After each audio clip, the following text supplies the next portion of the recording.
Bismillahirrahmanirrahim. Assalamu alaikum. My name is Dr. Hassan Akbar and I am a clinical physiotherapist by profession. In this video, we will discuss about the difference in the mechanisms of interior cruciate ligament and posterior cruciate ligament of the knee joint. And we will also address a term that is known as terrible triad or unholy triad. अगर आपने मेरे channel को अभी तक like and subscribe नहीं किया तो kindly like and subscribe my YouTube channel. Before coming to the mechanisms of injury, let us have a brief overview of the anatomy of the knee joint ligament. Interior cruciate ligament extend from interior part of the intercondylar area of tibia to the posterior surface of the lateral condyle of femur. And if we talk about the posterior cruciate ligament, it extends from the posterior part of the intercondylar area of tibia to the interior surface of the medial condyle of the femur. Both the cruciate ligaments that act as a direct bond of union between tibia and femur, and they prevent the excessive translation of the tibia in the interior and posterior direction, and both provide interior and posterior stability. Now coming to the mechanisms of injury, if we talk about ACL यानी interior cruciate ligament, ACL injury mostly sports injuries के दौरान होती है और sports injury में specially football, athletic activities, soccer and skiing. It is most commonly between 20 and 40 years of age, but it can include individuals of all ages.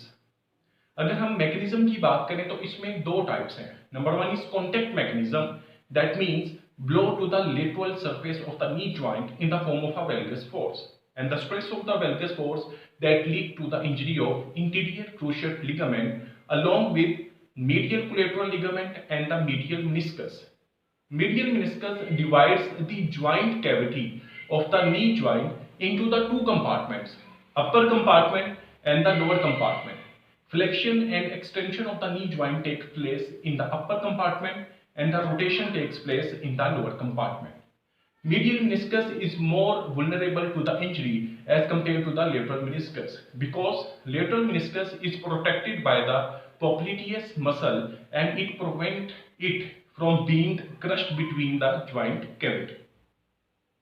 And if we come to the term that is known as terrible triad, as we said earlier that as a result of stress to the lateral surface of the knee joint or a valgus force to the knee joint, there is an injury to the interior cruciate ligament along with medial collateral ligament and the medial meniscus, and an injury in which three of the ligaments are involved, involving interior cruciate ligament, medial collateral ligament and the medial meniscus. The term is known as terrible triad or unholy triad. The number two mechanism of the interior cruciate ligament is a non-contact mechanism. According to our research, 78% of the injuries of the interior cruciate ligament takes place as a result of the rotational mechanism, and rotational mechanism involve the external torsion, external rotation of the tibia while the foot is in the planted position. And number three is the forceful hyperextension of the knee joint because the interior cruciate ligament becomes taut in the extension of the knee joint. The patient who is suffering from the interior cruciate ligament, and or we can say that the patient who is having the deficiency of the ACL, it develops a quadriceps avoidance gait. Quadriceps avoidance gait means that the reduction in the magnitude of the knee flexion in order to prevent the contraction of the quadriceps. Now coming to the mechanism of injury of the posterior cruciate ligament.